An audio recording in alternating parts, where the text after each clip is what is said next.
It needs some more discussion, some more time, but because we are reviewing it, I wanted to talk about you can have a graph also for displacement time graph of an object or velocity time. So that will be a different graph. So I will share that as well. So as a I'll be talking about one case, object thrown upwards. For example, we throw a ball upwards and it reaches to the top. It stays there for a while and then it comes back to our hands. So we are plotting a graph, a distance time graph for an object or for a ball thrown upwards and caught back. So what will happen in this case? So for example, starting from origin, so distance time graph, when object is a ball is in a hand, distance is 0, and when we throw it upwards, so when we throw it, it's moving at maximum speed when it leaves our hand, and when it moves to the top, its speed decreases. So when it is exactly at the top, its speed will be 0. So you can say that graph line is going to be horizontal, and here graph line is horizontal means speed has decreased to 0, object has stopped at the top, so which is being shown by a decreasing gradient to the horizontal, and then that ball travels back to us, its speed increases again. Now because we are talking about distance, so direction does not matter here. So what we have plotted that all the ways distance is increasing. So there is a difference between distance and displacement.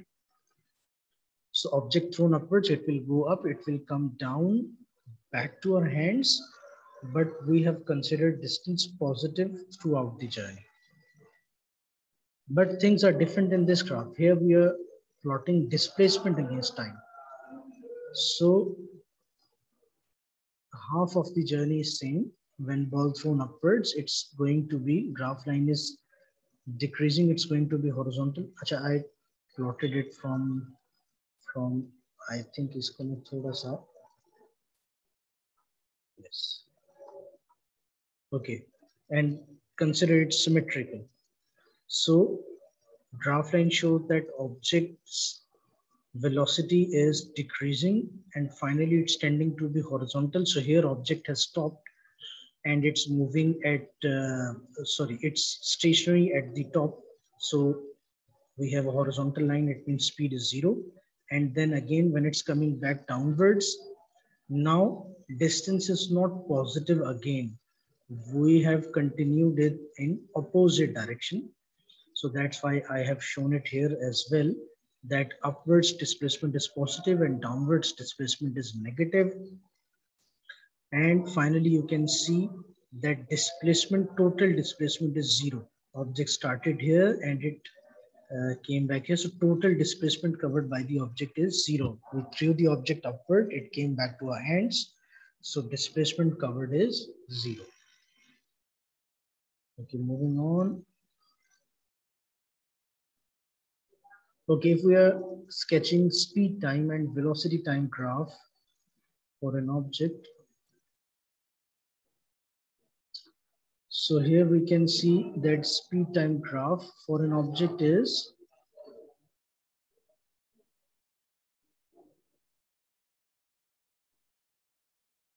at first we'll discuss the velocity time. Okay, velocity time.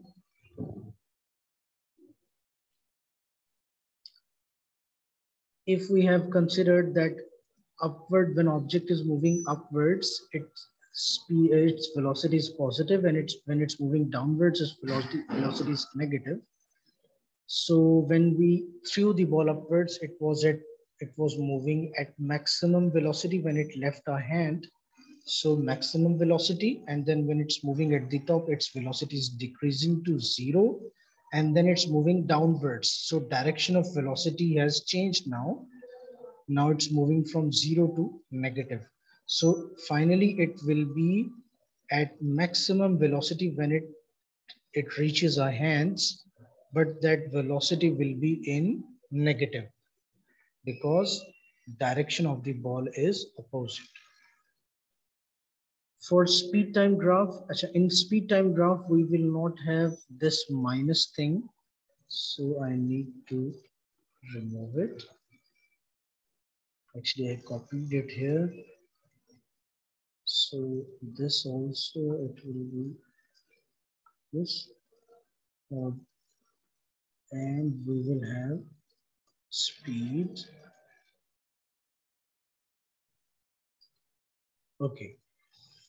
So we have speed against time. So when we threw the ball, it was at maximum speed. And then gradually it's approaching zero speed. So at this time, it will be at top and its speed will be zero. And then it will start falling down. So when it starts falling down, its speed increases in the same quadrant because we are not specifying the direction here. Speed is regardless the direction of the movement of the ball.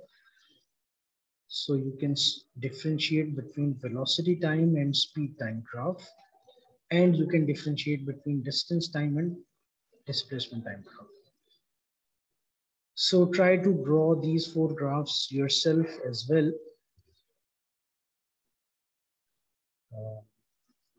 I should be sharing some worksheet and some past paper questions as well. So I'll do that on the group. We may have covered this topic at a larger pace because that was a revision sort of thing. And you are not that prepared in the class because you would have covered this topic a long time back. But you can study that and then you can take the help from this presentation and from the book, and then you can attempt your worksheet and prepare for your review assessment. So I'll be announcing the date for review assessment, then we'll be holding it in the class. So,